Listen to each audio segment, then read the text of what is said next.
Hello and welcome. It's time for another Magnus review. Today we're talking about Magnus Protocol episode 22, Mixed Signals.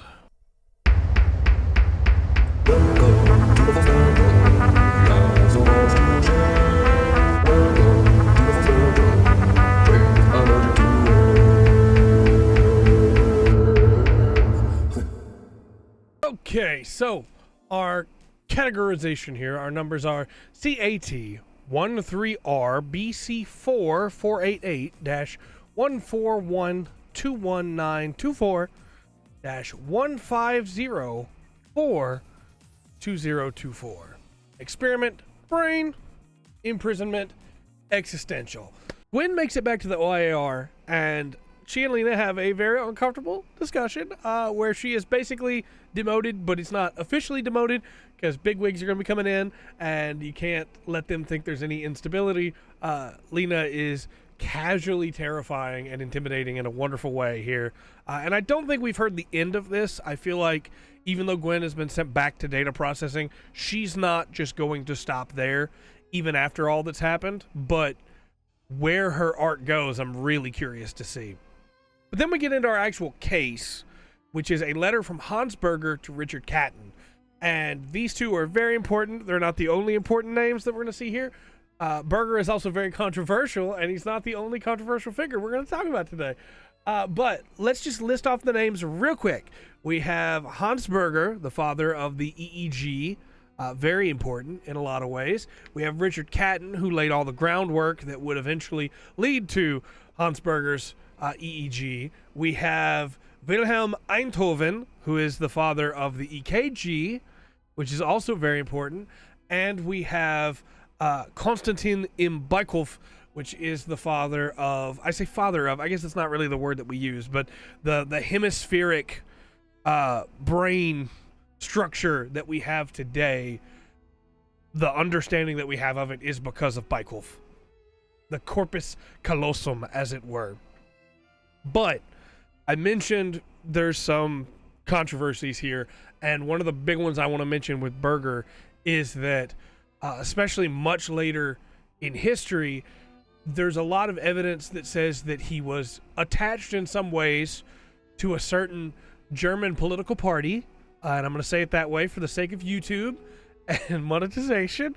Now, whether it was by choice or by force, there's been a lot of argumentation as to which. It does not seem like he was ever actually a member of the party, but his successor in the school at Jena absolutely was in the party. So there's a lot of back and forth, especially with a couple things that Berger said, but that's in our world. The Magnus world, as we know, has some things very different, and there's a couple really interesting ones here. The big one, of course, being that he was in talks with Richard Catton, exchanging letters 2 years before Catton's death. And the other being that he was in talks with Baikov of the hemispherical bridge and what was going on there. And this was a time when frontier medicine's the term, right? And they use it in this episode themselves, where things were happening that as long as you can get somebody to sign a paper saying they consented to it, you could kind of do whatever you wanted. And yeah, there were some really messed up experiments in this time. One of the big ones Baikov would do is like damaging a dog's brain to the point where he said it was two separate dogs at that point in the same body. It was two halves of one, like not two halves of one mind, two different separate minds stuck together now. And I'm not going to get into the intricacies of how all that happened, but it was not kind in a lot of ways. There's a reason we have a lot more regulations now, but they were able to find out some really interesting stuff. I'm not saying it makes it okay. Definitely not super all right with how all that was done, but frontier medicine was very common in that time. And Berger is a fascinating man in many ways. The idea that, we don't get into this in the lesson, but Berger was basically like face down with a cannon at one point during his service, and his sister sensed it. He believed his sister had a premonition of great danger, and basically told her dad that they needed to check on him, and that led him down this whole other rabbit hole from what he originally wanted to do in life. And I'm getting into the historical side of things, and we need to just move on. Real quick, Bykov is almost assuredly the first person to come up with a hemispherical bridge, but there is a lot of back and forth historically where some people believe that it was Roger Sperry. Roger Sperry wouldn't be doing it until the 1950s, 1959 most likely, whereas Bykov was doing these experiments in the 1920s. So I mentioned that there were some, controversial elements to the people mentioned here, and I didn't want you to think that Bykov was also a member of that German political party. Very likely he was a part of a different Russian political party instead. But, let's talk about the episode. Let's talk about the case. I just thought that was interesting groundwork to lay. You're going to have to put up with historical student Trey, who cannot shut up about history. I'm sorry. But Berger notes some side effects in his patient, as it were, right? So I couldn't find whether Herr Schmidt was actually this man's name. Herr, of course, being Mr., but Schmidt, whether it was actually his name or not, historically, in our world, it seems to be his name here. I couldn't find the man's name in our world. But Schmidt had a deformation in his brain, in his head, that allowed you to access his brain. It was a real person that had that Berger worked on back in the day. In this world, he does things a little interestingly. And one thing that I definitely wanted to touch on here is that they mentioned that Catton told him to use silver. As we know, silver is very important in what's going on so far. The tree that Newton had was silver. Silver in alchemy represents the moon. There's a lot going on with silver, and we're not done with silver yet, right? But the silver wires are what leads to a lot of things here that I think help. So, Berger discusses with Konstantin Bykov about the hemispherical bridge, and eventually is able to convince Schmidt to let him try it, to basically put the wires in his brain and try to disconnect. Not with as much force as Bykov did, maybe, but still very interesting. In fact, I think in this episode we get, when he talks about what Bykov had done, we get the phrase, yes, that once the hemispherical bridge is severed in canines, their behavior resembles that of two separate animals in one body. So, not exactly the nicest thing to do, and that's not quite the level he's doing here, but instead he's using a telegram to get two different signals from the two halves of the brain, basically, right? There's a really interesting thing here where Berger mentions that he dreams, and that's where he gets this idea from. The radio signals flying ahead, invisible, untouchable, and the deep, deep water.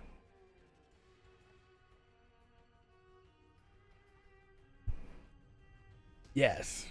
So, yes, the vast, or whatever water is representing here, water seems to come up a lot in protocol so far, and it could be the water is just a stand-in for like amniotic fluid, but or cerebral spinal fluid, I guess, in this case. But either way, there is a vast world of untouched potential between both the radio waves and the water. And he gets this idea suddenly when he wakes up on a device that he's not quite sure how he got the final form of, but he knows it's going to work, which tells me he got an idea from this dream. And that's very Lovecraft, in maybe the best way. The idea of, hey, in your dreams you made contact with something without realizing it, and it gave you this knowledge on a whim,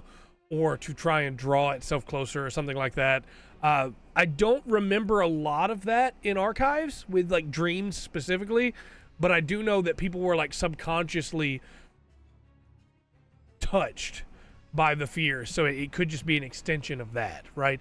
If you can remember a dream where it happens in archives, please let me know. And I'm not counting the dreams in the final season because, at that point.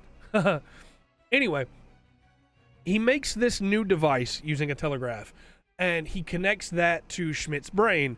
And then as he's talking to Schmidt, he's able to get the telegraph responding, clicking. If you've never heard of a telegraph, it was an old device, a little bit older than CDs, but it was an old device that allowed you to transmit messages over long distances by wire. Basically, you would tap out the message and it would give you a code, Morse code, which then you could write down and decode. Or some people, as Ursula is in the story, could get so used to it that they could hear the tapping and instantly know what the message is. When he's asking these questions to Schmidt, it's a normal response. It's tapping out what he's thinking. But when he taps the sending key, just on a whim, what seems to be the other half of Schmidt's brain starts tapping back. And it says something horrifying when it says a whole lot of I am me, we are. We are, I am here alone, we are I alone, all alone, so alone together alone, nothing, no alone, no, alone. And when he asks, what is it you want? It says, help we us, alone, help we, I help need, help out, need out. Continues. The idea that before he tapped that, they were one. They were together. And when he sent a signal back that only that half of the brain heard, it realized they were not together. And the reason I say that is because it starts with I am, we. And then it begins to be, we are, I am here alone. We are I alone. All alone, so alone together alone, before it turns into alone. And I believe that, I could be wrong, but what that's implying is that as Dr. Berger responded to it, it gained more consciousness and more sentience, right? And realized that or sapience, I guess, and realized that it was separate from the other now. And the more it realized that, the further away it got. And that could lead to an incredible amount of existentialism if you're not careful. But just the idea of, you are yourself unless something splits that up. And then suddenly, which part are you? Whoo! So, this is a really fun episode. And of course, when that happens, in an attempt to tear itself out, which it does basically tear itself apart, it kills Schmidt. And theoretically, it killed the other half of the brain as well, right? But man, I don't think that's the last we're going to hear of this. I think this is going to come up again. This is a fascinating place for this to go. And this story could have been separated from Magnus and just be its own short horror story, and it would have still been great.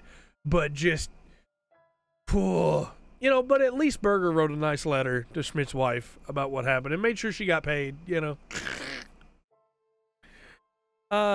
is really interesting too that he sent a copy of the picture of the telegraph decoding to Catton, and 2 years later Catton dies. Just saying, that's, And then to wrap out this episode, we'll get the thing that everybody else is super stoked for, which I'm still stoked for, don't get me wrong, but the case was super interesting to me too, and I feel like for some people it's just going to be like, okay, that was cool.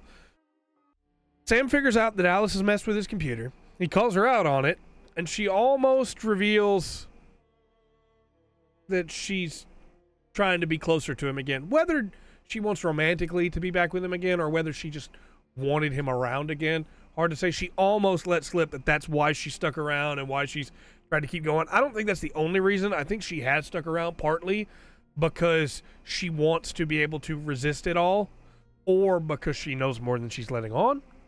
But she does reveal to Sam that his computer is sending him cases about the Magnus archives. And they have a nice little argument. Sam goes to the break room. Celia tells him she has some new information and then says she has two names: Jonathan Sims and Martin Blackwood. And this, of course, leads Sam to say, who? But, ooh, baby, there is a chance, albeit very slim, that John and Martin are okay. And I'm going to ride that hope all the way to the end. Just desperately hoping that they'll be okay. I don't think they will be, but I'm going to hope they will be. And you can't take that hope away from me. The only people who can are Jonathan Sims and Martin Blackwood. No, realistically, the only people who can is Jonathan Sims. Oh, Johnny, don't hurt me, Johnny. Don't hurt me. But I guess Alexander J. Newell could also just stab that knife right into my heart. We'll see how it goes. I loved this episode. I love it when we get into the history and the parts of history that are different in their world. What changes things? Because it asks the question of how would things be here if something so simple had changed? And the big difference is, in our world, we don't, to my knowledge at least, we don't have any correspondence between Berger and Bykhoff. And just that little conversation that made Berger push forward. You know, he knew that Einthoven was working on the EKG, and he needed to push that Zeitmont and get things moving quick. And he made a mistake. And it's fascinating to me. Just what a cool little short horror story in and of itself, let alone how it's all going to connect. You know, the two halves of the brain, the hemispherical bridge.